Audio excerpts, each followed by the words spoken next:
Tanah serendah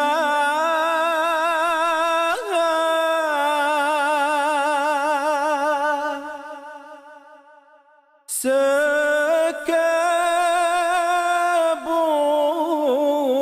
bunga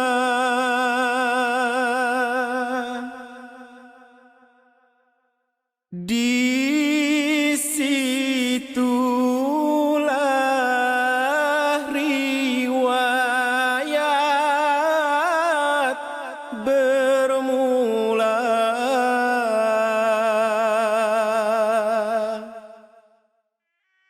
Kelantan Darul Naim, one of the 13 states in Malaysia that is rich in local natural resources. Located on the east coast of Peninsular Malaysia, Kelantan is bordered by the state of Terengganu and Perak, the country of Thailand, and the vast ocean of South China Sea. The land of Kelantan is widespread over an area of 1,684,323 hectares, a piece of information provided by the Survey and Mapping Office of Malaysia, also known as JUPAM. Kelantan is made up of 11 districts called Jajahan, which is filled with 67 daerah. Each jajahan is led by a ketua jajahan, while each daerah by a penggawa. To name the jajahan, there are Kota Baru, Pasir Putih, Pasir Mas, Pachok, Machang, Tumpat, Tanah Merah, Kuala Krai, Jeli, Gua Musang, and the region of Lojing. The capital city of Kelantan is Kota Baru, and fun fact, the royal city is another city called Kubang Krian. Kelantan is known as Darul Naim, which means a state full of favors, thanks to the proposal of the past mufti of the state, Sahib Al-Samaha, Haji Wan Muhammad bin Abdul Samad, in the State Council in 1916 and was pardoned by the consent of Sultan Muhammad keempat. In the 19th century, the state of Kelantan alongside Kedah, Perlis, Terengganu and Patani were ruled under Siam. However, after the Bangkok Agreement 1909, or also known as Anglo-Siamese Treaty of 1909, the state of Kelantan and the three others were under British, while Patani remained under Siamese rule to this day. Istana Balai Besar was built with 175,000 square foot around the year 1844 by the late Sultan Muhammad II to replace Istana Kota Lama, the previous central government building of Kelantan that was located in Pulau Sabak. At that time, Istana Kota Lama was located by the riverside that frequently collapsed due to the seasonal floods. This factor drove the decision made by Sultan Muhammad II to erect a new palace. The second factor that caused the relocation was that Sultan Muhammad II needed a sturdier fort as there was an ongoing war between him and Lung Jenal, his biological royal uncle. The palace took 1 whole year to be fully constructed with the manpower of skillful craftsmen. Pulau Sabak was then known as the Kota Lama, and the area for the current Istana Balai Besar was known as Kebun Mengseta or Kebun Manggis, and the land is the property of Sultan Muhammad II. As physically the area is further away from the river, even with the risk of high water level during rainy season, the area were not badly affected, unless there was a very heavy rain or big floods. Thus, the new central government was changed accordingly.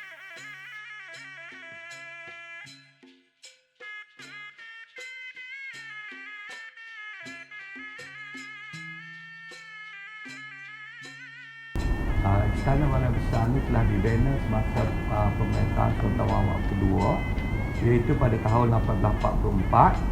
Okay. dan siap sepenuhnya. Istana Balai Besar ni hampir memakan masa hampir setahun pembinaannya. Itu siap pada tahun 1845, siap sepenuhnya, dan bermula pada 1845 tu pusat pemerintahan negeri Kelantan ni yang dulunya berada di Pulau Sabak telah berpindah ke Istana Balai Besar ni lah. Punca berlakunya perpindahan pusat pentadbiran ni adalah kerana Pulau Sabak ni, bagaimana kita ketahui di kawasan Istana Kota Lama sekarang ni belakang tu adalah kawasan yang lembah dan berhampiran dengan sungai. So Kebawah Duli Yang Maha Mulia Sultan Muhammad Kedua telah menitahkan untuk mencari satu kawasan baru. Kawasan baru yang di mana di Pulau Sabak tu setiap tahun ditenggelami banjir. Dulu sering kali berlaku banjir apabila air sungai, terutama sekali pada musim Tengkujuh. Bila musim Tengkujuh tu berlakunya hujan yang lebat dan menyebabkan parah air sungai tinggi, dan kawasan tu ditenggelami air, dan itu menyusahkan sudut pentadbiran lah. So baginda telah menitahkan untuk mencari satu tapak baru, dan cari tapak, dan tapak di sini dikenal pastilah untuk dibina satu istana baru. Pada masa dulunya dikenal sebagai kawasan Kota Lama lah istana tu, kota yang lama. Apabila cari kawasan asal di sini dikenali sebagai kebun menserta ataupun kebun manggis, kepunyaan tanah ni kepunyaan sultan lah. So apabila keadaan fizikal ni dia berada di jaraknya lebih jauh daripada sungai, dan walaupun kalau berlaku peningkatan air sungai pada musim Tengkujuh pun tidak begitu memberi kesan, kecuali sekiranya berlaku hujan yang terlalu lebat ataupun banjir yang besar. The way the Istana Balai Besar was built was influenced by the construction of the Thai, Cambodian, and the Sumatrans. At the time the castle was erected, the community was still influenced by the religion of Hinduism and Islam. Indirectly, it affected the design and construction concepts.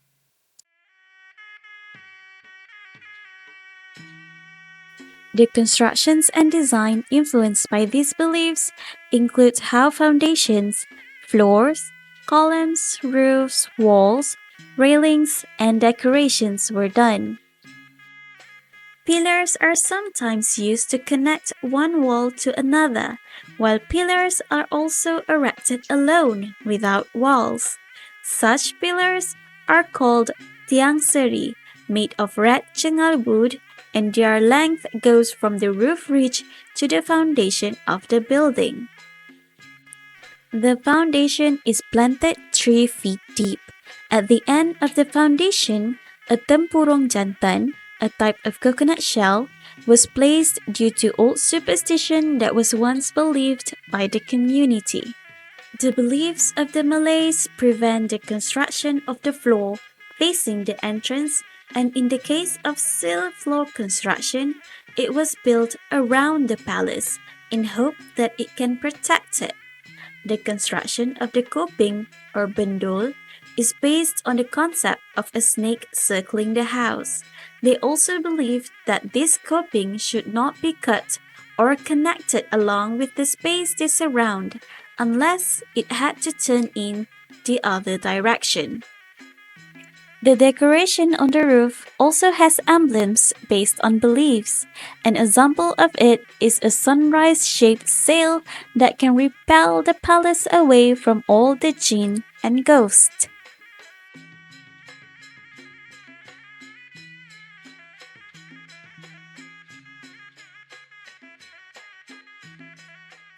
Balai Rongsari is composed of 3 different floor levels. The differences in levels symbolize the social status in the Malay culture back in the days. For example, the sultans will be seated on the 3rd level on an elevated platform, also known as Singgasana, that is higher than the 2nd level, which is for the sitting of aristocrats, and the 1st level is for the common people of Kelantan.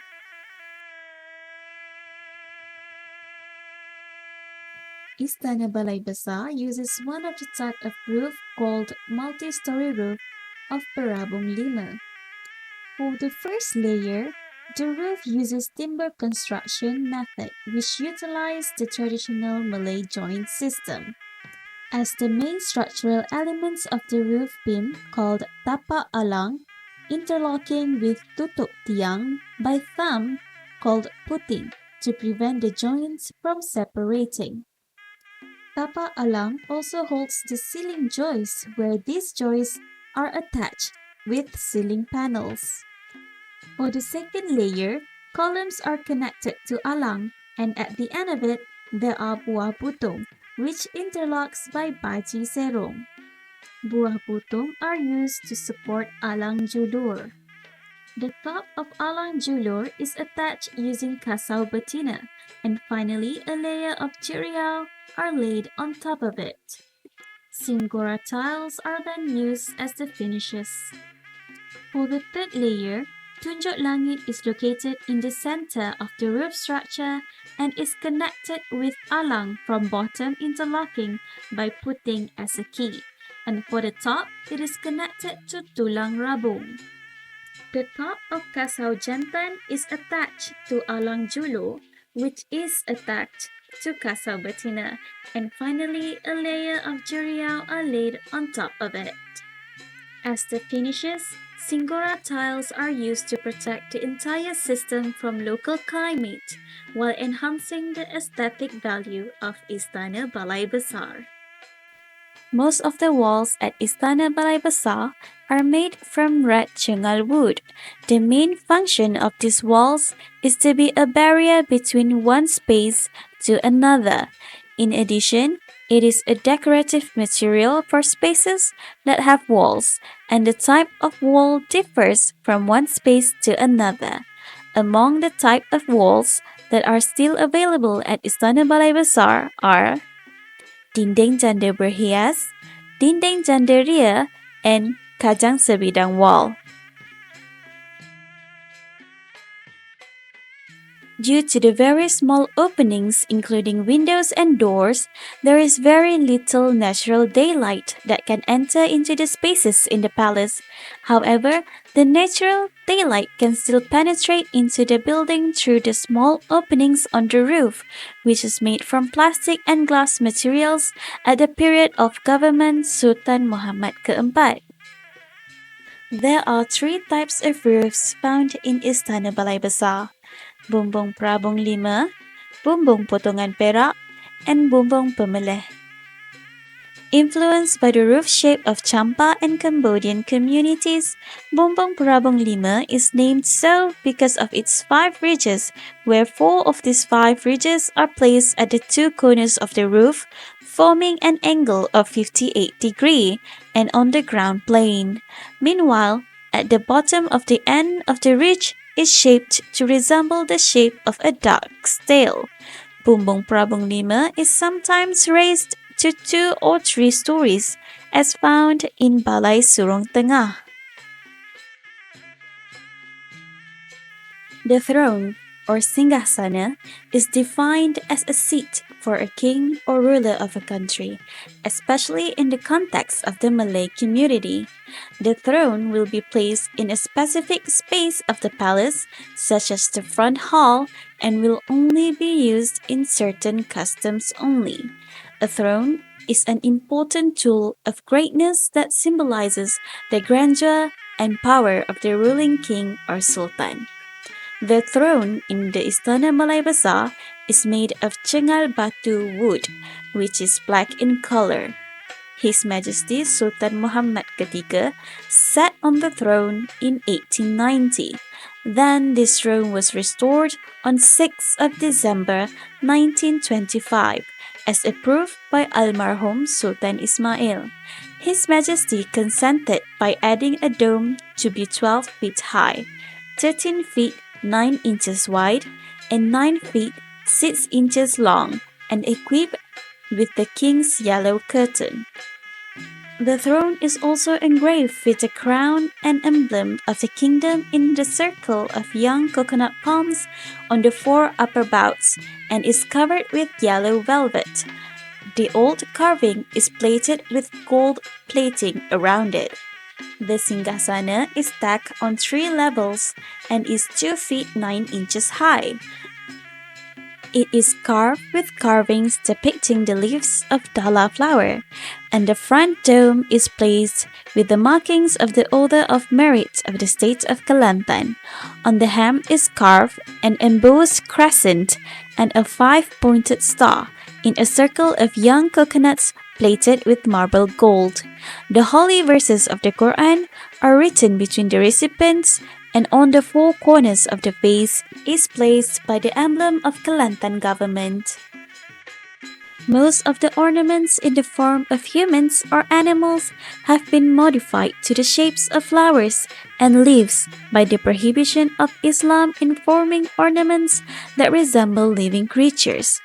Although flower carvings are not prohibited in the religion, flowers that are worshipped were also replaced. This is ukiran jejala bunga salah penyangga using motif as the name suggests, bunga salah penyangga with the style of ukiran tebuk tembus. This is ukiran daun sayap using motif of daun sayap with the style of ukiran bunga timbul. This is jejala tebuk bunga Cina using motif of bunga Cina in the style of ukiran tebuk tembus. This is ukiran bunga bayam peraksi, consisting of flower, leaves, and tendrils with a complete pattern. This is ukiran bunga Cina, a carving of a single pattern flower with radial principle.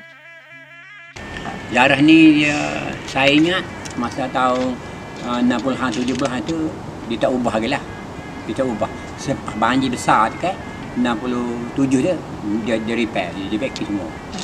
Pasal banyak benda rusak kan, beki. Benda yang utama yang dia baiki tu? Beki tu pertama kali dia beki, dia buat pagar dulu. Pagar luar. Pagar luar tu dia semua kayu sengar semua kan. Paku besar lah, jangan beli paku besar sawat tu. Pintu kotor pun dia ubah habis. Dia semua dia ubah habis. Dia tak ada benda kecil dulu, tak ada. Terus dulu kemudian. Dari segi ruang dalam istana? Ruang dalam ni dia separuh tu lah. Dia beki habis, semua dia repair habis. Dapur dia buat baru, arkitek pada jirat lah. Dapur buat baru, bilik ni dia buat baru, semua buat baru belakang. Semua buat baru. Dia repair habis, dia diperbesarkan. Kawasan Spek, dia nak buat kawasan 1,500 dah. Dia besarkan kawasan itu terus sampai batu tolak. Dia pun saya nak tolak dalam dalam 30 kaki ada masih dia tolak. Dia tolak belakang. Dulu di depan Istana Balai ni dia dia ada padang bulat. Di depan istana tu ada padang bulat. Lepas tu sebelah padang bulat tu dia ada pejabat pelajaran. Pejabat pelajaran. Sekarang pejabat pelajaran di sini pindah dah. Dulu pejabat pelajaran di depan ni padang bulat. Padan. Dia ada perbezaannya. Hari macam 10 hari keputeraan dulu ada juga macam permainan lah. Dia panggil wayang kulit. Dia hadapan depan ni. Depan tu di luar pagar. Betul-betul luar pagar ni. Luar pagar. Luar ni tepi jalan tu lah. Ada padang ke itu tanah-tanah. Bunga depan tu. Itu dia akan main wayang. Dia panggil wayang kulit Melayu. Situ. Kiranya ada permainan lah. Situ belakang. Situ ada dua tempat padang di sebelah sana pula tu ada orang dia buat main puteri main dalam tradisi Melayu lah dulu banyak semasa dulu itu yang Poyo ingat lagi tapi sebelum tu Poyo belum bertugas lagi tu Poyo macam Poyo dalam masa kecil-kecil lah tapi dalam pandai lah ingatan dia. Dia setiap hari ke time ada event? Dia time hari permainan tu. Time hari permainan. Macam sebab hari keputeraan. Malam tu. Adalah. Dia akan start. Maksudnya tapi bukan setiap hari lah. Dia tidak banyak malam. Habis kurang 3 malam. 3 malam 3 habis lah. Istana Balai Besar brings a significant importance to the community, Kota Baru, Kelantan, and Malaysia itself. It carries the history of Kelantan Sultanate and dates back to the old government of Kelantan. The palace once acted as a social gathering place that brings the community together, the common folks and the aristocrats.